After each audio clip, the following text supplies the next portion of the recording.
We are Chaos Divers, a sonar search and recovery dive team who navigates the waters with the hopes of providing answers to the families and loved ones of those that are missing. With the love and support from all of you, as well as the backing of law enforcement and first responders, we've been able to help families nationwide. For more information on how you can help us on our journey, please check out the description below. The easiest and the best way is to like, subscribe, and share our content. Thank you.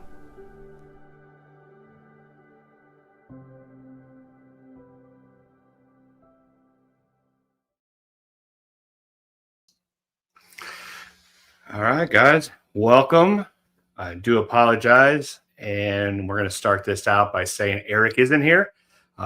He actually had to do a couple things, so I thought he was going to be here, but he's not. It was literally like last minute. Like I was like, "Hey," and he was like, "No." I was like, "Okay," but he's coming tomorrow. All right, so we are attempting this on StreamYard. Hopefully you guys like the platform. This was kind of an impromptu live stream, but it's also being shown on Facebook. To my Facebook followers, I am sorry I cannot see your comments. I don't know how to make the comments come up. Did you try to click that? The all button? Yeah. Oh, it is. Facebook. Ginger Moore. Oh. Hi, guys. Okay. Hey, I can see him. Okay, then I can turn this off. All right. Sweet. I did something right for once. The quality, it's saying that we have low connection. Is the quality okay? Did you hook it up to that? I did not, because my internet connection was perfect, and now it looks like it's we're gonna go for it, guys. I had really good connection. Bill Shoon's in here. Teresa I can't even say it. Sharon Saunders. Hi, Misty. Hi, Bill. Sue Klein. Roman with Ringo. Shirley Bratton. Wow, we have a lot of people in here. All right, we are going to get this started. I want to say this comment, 51 years, guys. 51 years. Just keep that in mind. Now, with that being said, welcome everybody on Facebook and on YouTube, and hopefully the stream goes flawlessly. We are going to be speaking about Debra Wilhite and how she's went missing, and all of the details on that. I'll let Lindsay speak about that. I just want to say I appreciate each and every one of you to be joining, and I can't talk now. So go ahead, Lindsay. For some reason, I got real nervous. So first and foremost, the QR code that you guys see up in the corner, that is to Misty's YouTube. It's Misty's YouTube. Misty's YouTube. It's called the Duck Pond Diaries. Okay. Misty, who is in here, is Debra's daughter. Again, as Jacob just said, Debra's been missing for 51 years. Misty is almost, well, not the only advocate, but is Debra's only immediate living family. But if you guys go to that QR code, or if you go to the Duck Pond Diaries, you guys will see kind of, her journey, and then more about her mom's case. We're going to talk about a lot of it tonight. And then once we get through all of that, it'll slide right into kind of the purpose for our live stream for this evening. Real quick, at Misty Lynn 91 on YouTube is the at. If that QR code up here doesn't work, it's not mirrored, so I can't do that. You see our letters are actually right. Irrelevant. I know. Hey, Jake. So just from what Jacob shared earlier, Keith, I know you're on here because I just saw that you said hey. I think we have that. Let me get that for you. I saw that you had texted me like right when I was getting to Jacob's house. So let me see if I can get that for you. Keith is a gentleman who I spoke with earlier today, who he didn't know of the duck pond, but he's helping me get some more information about the area. I'm not ignoring you. B was trying to ask. So I don't know if that QR code works, but B was wondering if I can pin a comment, and I can't really pin a comment. So how do I get to my YouTube? Is it right here? Live. Live. Yeah, I can't ever see it whenever I'm live. So I can't. Type in Chaos Divers.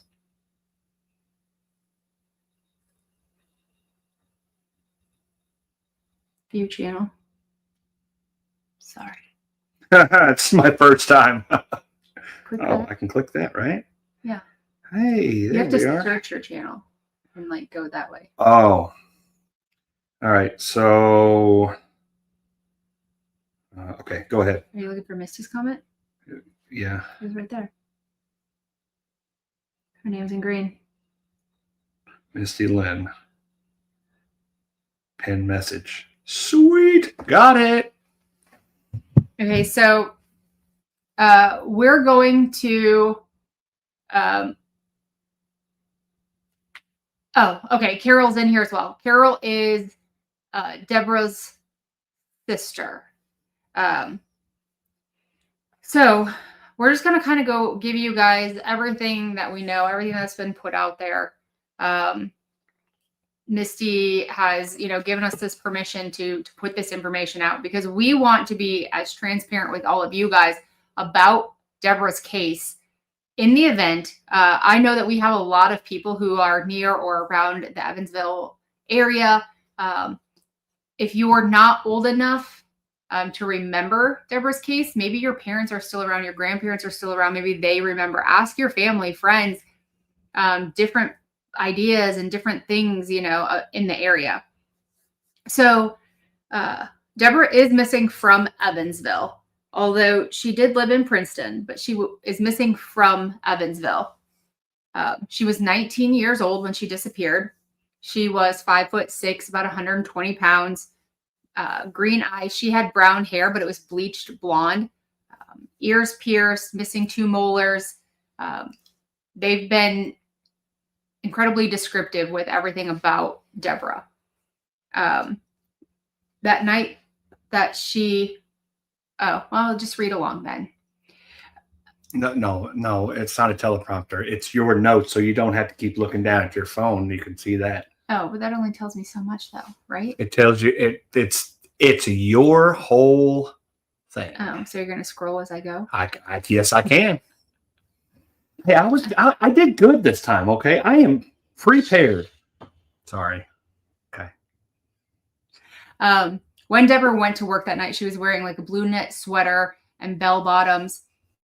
She did sometimes go by, a nickname Debi. I am not going to attempt to pronounce her maiden name. I have it. I'll pronounce it. I ain't scared. I might have taken it out of here. No, it's on here. Oh. Where is it? I'm going to say Pfettscher. Pfettscher. Yeah, that's Pfettscher. So what we... Let me go back to the comments here. Debi went to work on October 16th of 1974. That's the last time. Now, there are some discrepancies, things like that. You'll see the 14th. You'll see, I think there's one other date, but it's the 16th of October. She is missing in her green 1966 Ford Galaxie. I do believe it's a 2-door. I don't know where you're at. I believe it's a 2-door hardtop. Indiana license plate 26 Bravo 2953. Now, there is another discrepancy with her plate. I believe that the last number could either be 3 or was it 4? They have both listed, but we do have her VIN number. So, but even if we have a green Ford Galaxie that we find underwater, or a Galaxie altogether. yeah, a Galaxie, it has anything matching that plate number, even close to it, you know, we're calling in the law and getting that removed. She was last known to be at the Windmill Restaurant, which is out near Highway 51 and 57. It was a truck stop. She was a waitress there. Some of the circumstances around her case that night, or her disappearance that night. So Debra dropped off her 2 kids, Amy, she was 3 years old, and Misty, again, who's in here with us. Misty was 18 months old at the time. She dropped the 2 girls off at their grandmother's house in Elberfeld. From there, she went to the windmill to work. While she was there, her husband, Jeff, called the windmill and said, hey, pick me up. I'm down at Maple Hills. Can you pick me up when you're done? Now, Maple Hills, I want to say, is less than 5 miles, and it's almost a straight shot south of where the truck stop was at. She never picked him up that night.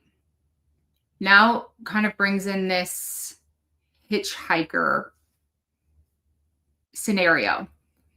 There are several people who were there that night at the Windmill Restaurant who said that there was a hitchhiker that had come in. He was wet from the rain.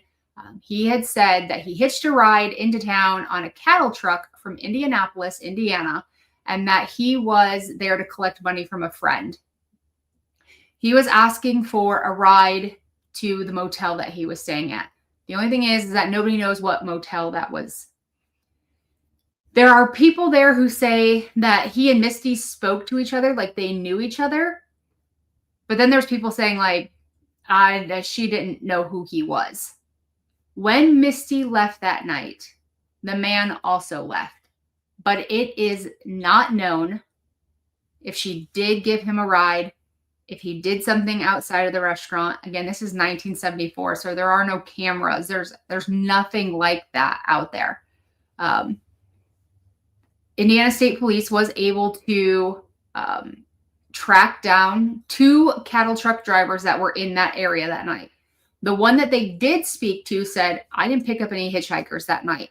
And then the other person, due to kind of the time passing, they were unable to locate him and they never got a chance to actually speak to him. So again, we don't know if Misty or Debi gave him a ride or didn't give him a ride. If he did something, if he waited for her, like, you know, she's like, well, I'm getting off soon or something like that. It's completely unknown at this time. We do know that she never made it to pick her husband up down at the bar. We know she obviously never made it back that night to pick up her children. With that, some of the early rumors that went around, or theories, whatever you want to call them, is that Debi was shot and put into her car and then driven into a strip pit called the Duck Pond. The problem with that is that every person we have spoken to has no idea what the Duck Pond is. They can't tell us where it is, what it was, nothing.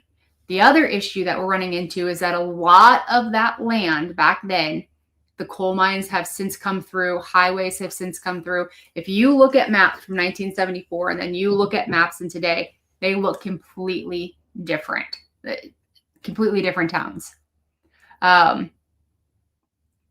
There is, we did find, things kind of detailing saying that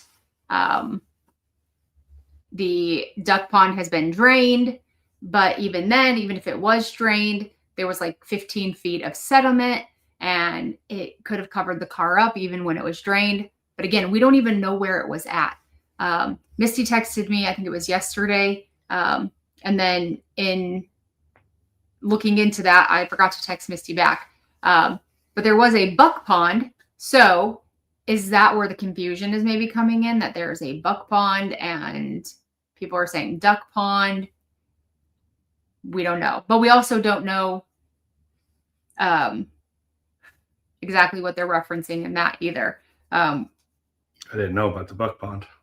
And then she texted me yesterday. Let me pull it up here. because I want to make sure I'm sharing the right information. It is in the bluegrass map. It's called Buck Pond. So was it Buck Pond and not Duck Pond? Again, we aren't really sure. We just know that nobody knows what the heck Duck Pond is or where it was at, or like every local that we've spoken to. We know that there were towns that were in and around the route from Evansville to Elberfeld that no longer exist because of the coal mining and stuff that came through there. A few other things is that,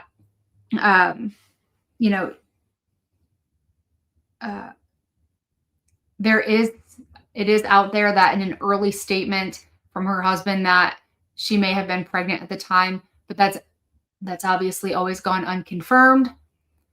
There's also, I want to put to rest anything, any of the rumors where people are saying, well, he did it because he didn't report her car, or he reported the car stolen, but not her missing.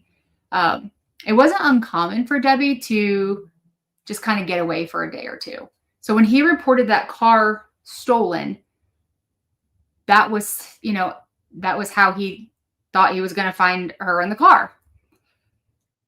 What we know from old cases that we've worked back in the day, 60s, 70s, 80s, even into the early 90s, if an adult disappeared, it was very much looked at, well, they're an adult and they can leave if they want to. They probably went and started a new life. We've heard that countless times. Many, many, many times. So please, him reporting that car stolen and not reporting her missing does not by any means constitute guilt on his part. He probably, there was possibly, he had reported her missing in the past, and he probably got that same line. Well, she's an adult and she can leave if she wants to. But they would follow up on a stolen car. Unfortunately, her husband, Jeffrey, died in a vehicular accident 2 years after Debra vanished in 1979. So there's no way to speak with him. Right after that, in 1979, Amy, her oldest daughter, also passed away. I believe she would have been 7 years old at the time of her passing. So again, that's why, Misty is so vocal about finding her mother. She lost everybody in a very short period of time. So being able to find her mother, would kind of give her some peace back. There is also, if anybody's looked into Debra's case or knows anything about Debra's case or knows anything about Evansville back in the 70s, there is a man and a woman, let me find their names, Wayne Gully and Ella Mae Dix. Back in 2002, they were charged with the murder of Sherry Gibson out of, I believe it says near Evansville, but I believe she was actually from Vincennes in 1974. So this is about the same time that Debi went missing. There are a lot of similarities between Sherry's case and Debi's case. To our knowledge, there have never been any charges, obviously, in Debi's case with them. I don't know if they've been questioned. I don't know if they're still living. I don't know anything like that. We found this out today, so this is something that I want to dig into a little bit more and maybe see if we can find where they lived or anything of that nature to see if maybe there's water that we can search where they lived. I know in 2024, Misty did a podcast, the Murder Sheet podcast. And that's where she goes in and, just gives her best recollection of everything that she's heard about her mom. So again, the things that we do know is that Debi dropped off Amy and Misty at their grandmother's house in Elberfeld. Debi went to work at the Windmill. Debi was supposed to pick up her husband 5 miles away, less than 5 miles away, on October 16th of 1974. We do know that there was a hitchhiker that came into the Windmill that night. We don't know if she left with him or if he did something to her. We don't know where she went afterwards. We don't know if she was supposed to pick the girls up that night. That was something else I had asked Misty is, was your mom supposed to come back that night, or was she supposed to come pick you up the next day? That was something else we don't know. So did she leave the Windmill that night and try to go pick up her husband? Did she leave and try to go back to Princeton to her house? Did she try to go to Elberfeld and pick up her girls? All of these things are unknown. And that's kind of where we are with everything. And I'm going to switch back to the chat. I was trusting all the moderators to keep the chat in line. And hopefully when I right-click these comments, I don't see anything crazy. But I do apologize for, we had a lot of information to get out. Lindsay did an amazing job telling the story. She did a lot better job than I would have, because I would have read it verbatim off of that list. So let me go to the comments and we'll try to answer a couple questions, and then we'll get into, why'd you do that for? I was clicking the button. Was talking. I know what we can click. Okay. Buck Pond is probably referencing Buck Pit on the south side of New Harmony Road, St. John's Road, unless it's where Duck Pond was. Now it's just grass. There are 2 lakes further west. Thank you, Jess, for that. Reach out to chaosdivers.com and the Talk Now button and tell us a little bit more information on that.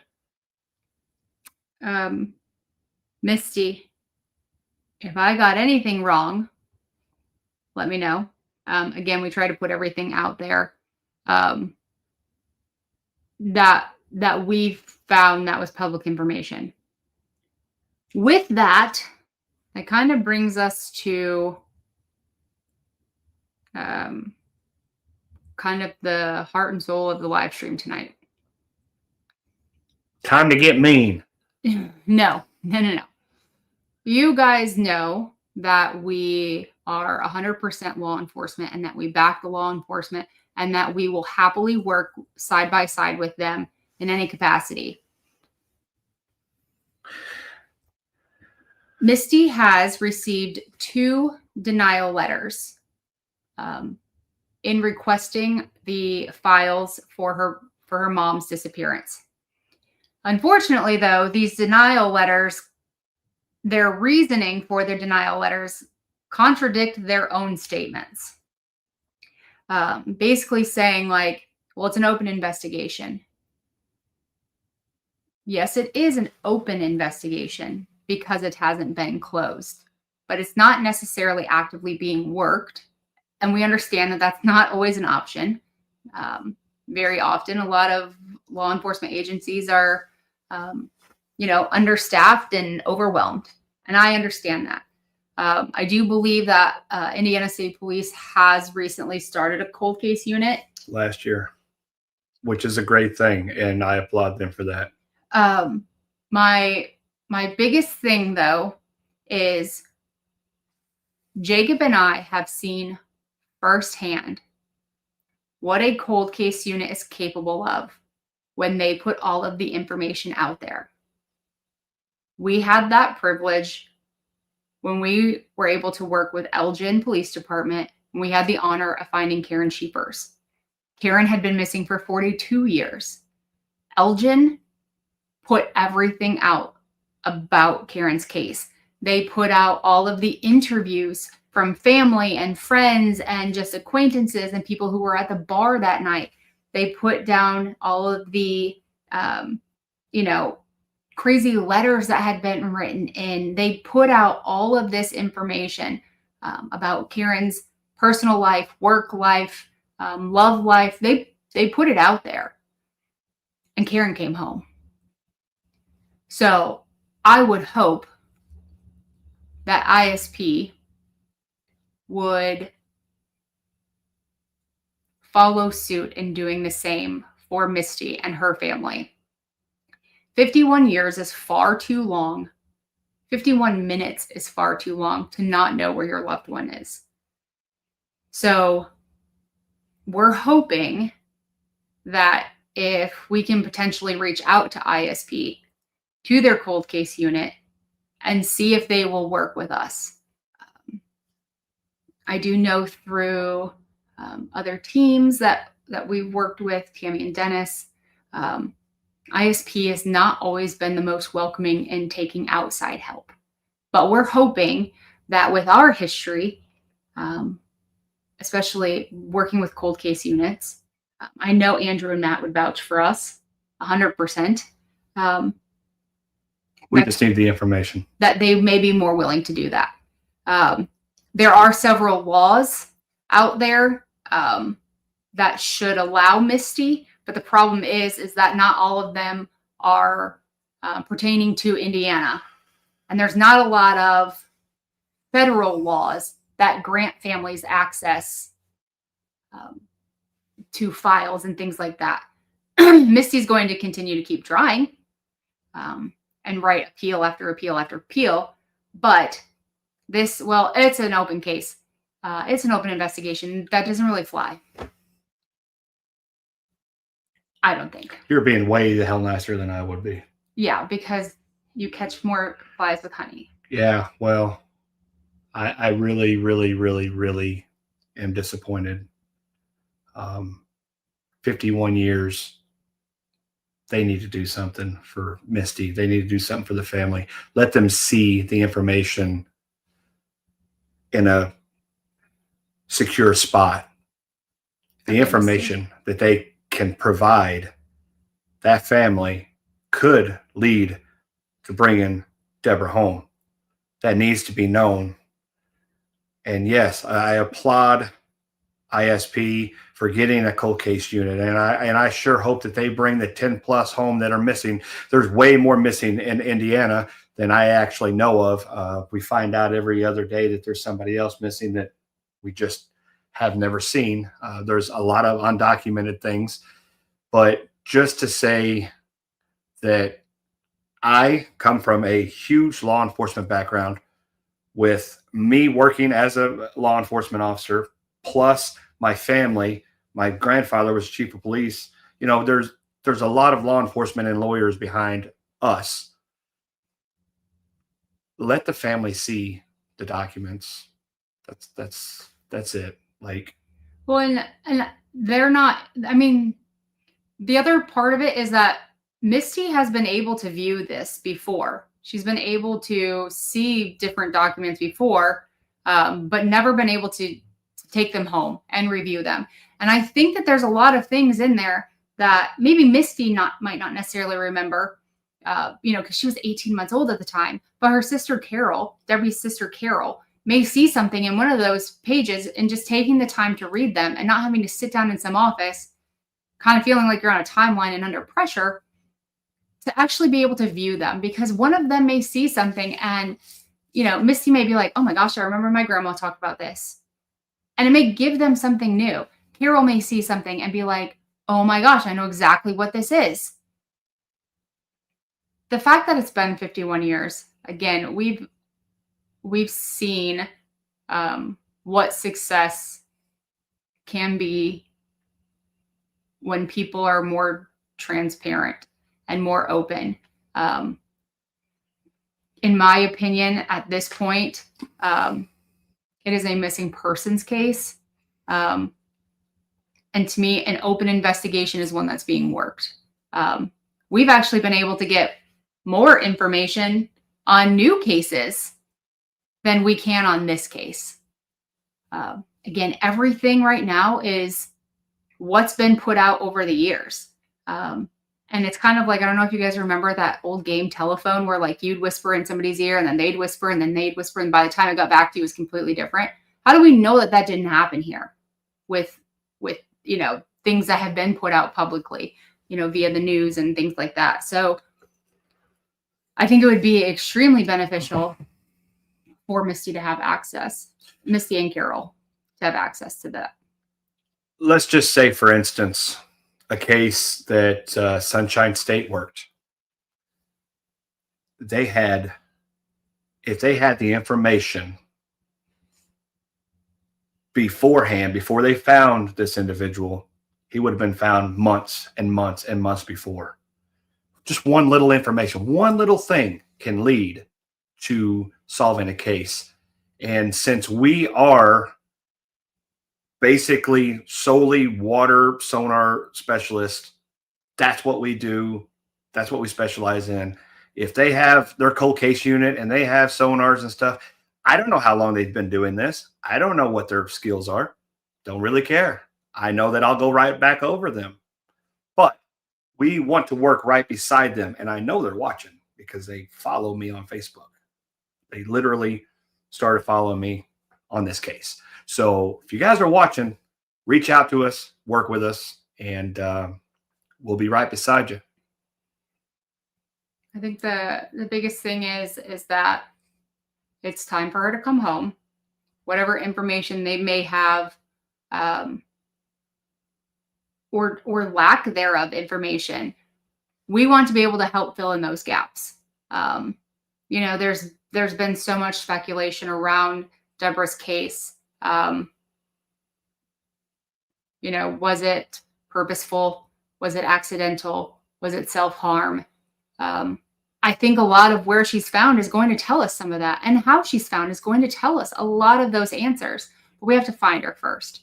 And I'm not saying that Jacob and Eric will be with us tomorrow, but I'm not saying that we won't go search every single body of water, in a 100-mile radius from Evansville. We absolutely will. But if we can narrow that down, why not? If we can use our resources more efficiently, effectively, and wisely, why would you not? So, somebody was bringing up a good point. Teamwork makes the dream work. It really does. After 20 years, I think there's a petition that, they can look at this information. I know the Civil Rights Act in federal, they can actually override and get that information. There's a lot of laws and stuff that Misty's going to work with. I know Lindsay said that they have no obligation to do this for Misty or her family. They don't. But it is the human thing to do. Think about it as your family. They're just wanting to look at some documents. They're not going to spread it all over God's creation. They just want to personally look at it. We don't have to look at it, but they want to. So why not? Again, releasing these files can't hurt. Debra's husband has passed. So I just don't feel like he ever was a suspect or should be a suspect, considering he didn't leave that night because Debi wasn't there to pick him up. But if he ever was, he's passed. So there's no harm there. You've got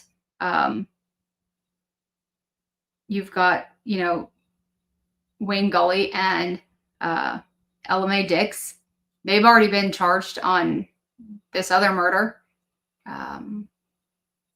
So what's the harm in releasing something if they were suspects in that? I'm at a loss as to why they can't have access. And again, their denial letter contradicts their own statement on their website. The letter cracked me up. So in 1994, the family was able to see the documents. And they're like, well, they weren't supposed to let you see that. Hello. It's their family member. Somebody tells me I can't look at documents of a family member of mine that's missing. That's just going to drive me crazy. Karen Hartman says, as a former law enforcement officer, not using every resource available is just stupid. It really is stupid. We are actually deputies in Jefferson County. We are actually law enforcement. We've been deputized. We are pro law enforcement. I think, again, just we have so little to go off of like factual information. We know everywhere she was, but we don't know what happened when she left. I mean, yes, that's with every case, but with this one, I think there's a lot of things that could be filled in. I truly feel that way. Well, guys, these pictures, if you know anything about Debra Wilhite, beautiful mother, sad that she's missing. Hopefully, in the next few weeks, we'll find answers. If not, where she is, where she's not. We're going to search a ton of spots tomorrow. We're going to try to do as best as we can to get places searched. And yeah, we're gonna continue. Deborah, sorry, Misty and the family is going to have us until they tell us not to search anymore. You guys know us. We've been back numerous times on different occasions. Even like with Jennifer, we've been back four times, three in only three. Yeah, it's only been 3, but we were there for like 2 weeks at once. And then Harry's case, I think we've been back almost 6 times. More than that. With Mark. Karen Adams. We've been there. Ryan Taylor. A lot of times. We're going back to Ryan Taylor at the end of the month. And that's another thing. Unfortunately, we are going to be, unfortunately and fortunately, we're going to be going down to Mississippi and Arkansas, and that's it, right? No, Arkansas, not Arkansas. Shoot. Mississippi and Louisiana? Okay. Mississippi and Louisiana for other cases. So, again, we'll have to put Deborah's case on hold until we get back. But we're here for the long run, for the long haul. If you guys haven't checked out Chaos Divers, please check it out. Deborah's... I can't do that. Try to do that. Try to point at it. Well, don't point at me. Deborah's Kate right there. Well, I don't know why it's backwards. I don't understand it. Yeah, I don't like it backwards. Our letters are good, though. I don't care. So her case right up here, she's been telling the story. We were going to have her on. She's opted out, and but she also has all the information about her story in this link up here. I don't know how to get it off this link if you're on a computer, but I do know that if you put your phone to that and hit the camera button, you can go straight to her link and subscribe to her YouTube channel as she tells the story. As this unfolds, she's going to be telling the story.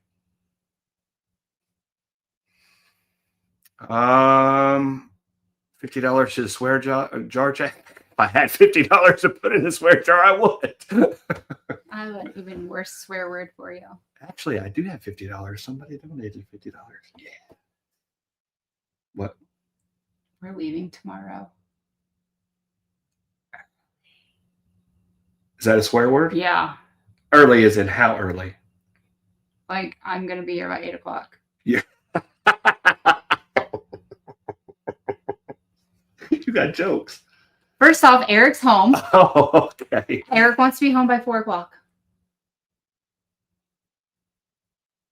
I'll be here at 7. All right, I'll be here at 7 o'clock tomorrow morning. Okay, we're going to answer just a few questions. Guys, we're going to be searching for Deborah tomorrow. We're going to do our best, and it is getting it is getting dark early, so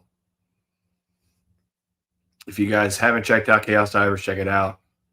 The lawsuit could be filed through the circuit court, but that's more unnecessary stress to family they shouldn't have to go through. Exactly. they shouldn't have to go through. They shouldn't have to get a lawyer. They should just work with us.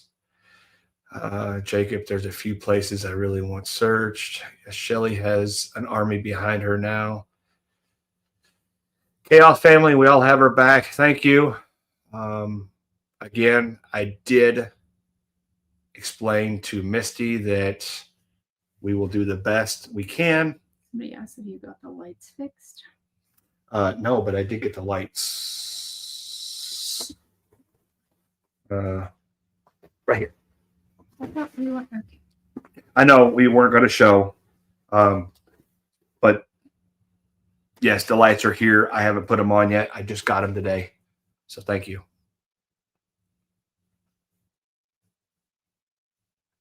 Again, if you guys have any idea, if you're from the area, families from the area, you know, parents, grandparents, aunts, uncles, you know, whatever, and you know anything about Princeton, Elberfeld, Evansville, and anything in between. Good night, Jake. Message us on either chaosdivers.com. You can go to chaosdivers@icloud.com and just email us. If you go to chaosdivers.com, I get an email, plus our email address is on there, as well as my phone number. That's how Keith got a hold of me today. He went on there, sent a message, and then he was like, oh, I'm just going to text her. Thank you, Jess. And he was able to answer some questions for me and go from there. Good night, Georgia. Thank you for being UK. It's like 1 or 2 o'clock in the morning where you guys are. Sorry you guys had to stay up so late, but I do appreciate it. Listen, all those temp informations. This is going to sound crazy. Talk to your if your grandparents are still alive, if they're older folks that you know that you go to like a cafe around Evansville, talk to them. Get us the information that we need and what places are around. What? Continue. That sounded good, right? Yeah. No, it didn't. Continue. No. There's nothing wrong with what you were saying. Continue. What did I say wrong? You didn't say anything wrong. Continue. We need some older folks' information on where these places were, how it looked, and stuff like that. Okay, I'm done. Now what? What? Nothing. So again, we're going out searching for Debra tomorrow. What we do know is that Debi went missing on October 16th in 1974 in a 1966 green Ford Galaxie. We do have her license plate number as well as her VIN. There is a good chance that that license plate has rusted off, possibly. Depending on where we may find our vehicle at, there's a chance that the plate won't be there. So we do have the VIN number. We know her vehicle description, everything like that. We do know that she dropped her daughters off at their grandmother's house in Elberfeld that night. We do know that then she turned and went to the Windmill Restaurant. We do know that she was speaking to somebody there, a hitchhiker who said he hitched a ride on a cattle truck, said that he was there from Indianapolis, and could he get a ride? He was wet from the rain. There were some people saying like, well, they were kind of talking to each other like they knew each other. But then again, every person we meet, Jacob talks to him like he knows them. So could it have just been Debra's demeanor in speaking to somebody? You've never met a stranger. So, you know what I mean? Like, but then there were people saying like, oh no, she didn't know that person. We do know that her husband called the Windmill that night and asked to say, hey, can you come pick me up when you're done? Which was less than 5 miles away, but she never showed up. She never showed up to pick up her girls. We know that when she walked out of the Windmill that night, that was the last time that anybody saw her. Melody, thank you. Oops, sorry. For that. You go in the Evansville area. I'm thinking it's a Melody Riley that I think your sister's name is Amanda. Hi, it's nice seeing you. It's been a long time.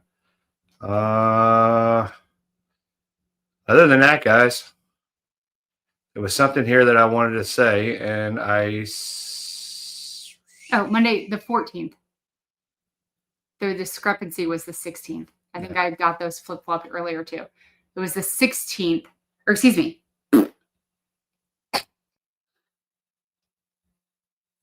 This is the 14th. Reported missing on the 16th. October 14th was reported missing on the 16th. But they went back and forth on the 14th and the 16th. That's what it was. And I got those flip-flopped earlier. Oh, Hodgkin's case. No, the identity still has not been known about that. But again, you said that was off topic, and it was. I will talk to people and members of my church this week. See, there you go. Just ask around. We need all the information we can get. If we can't get it from the ISP, we're going to get it from the people who know. So again, we know what the cold case unit is capable of when they put out information. Garen came home. I love each and every one of you guys, and I say that at the bottom, from the bottom of my heart. You guys are the reason why we're here. You guys are the reason why we solve cases, and you're the reason why we bring these loved ones home to their family. So thank you so much. I love each and every one of you. People on Facebook, thank you again, and keep diving. It's not where to stop. Love you. Bye. I'll see you guys later.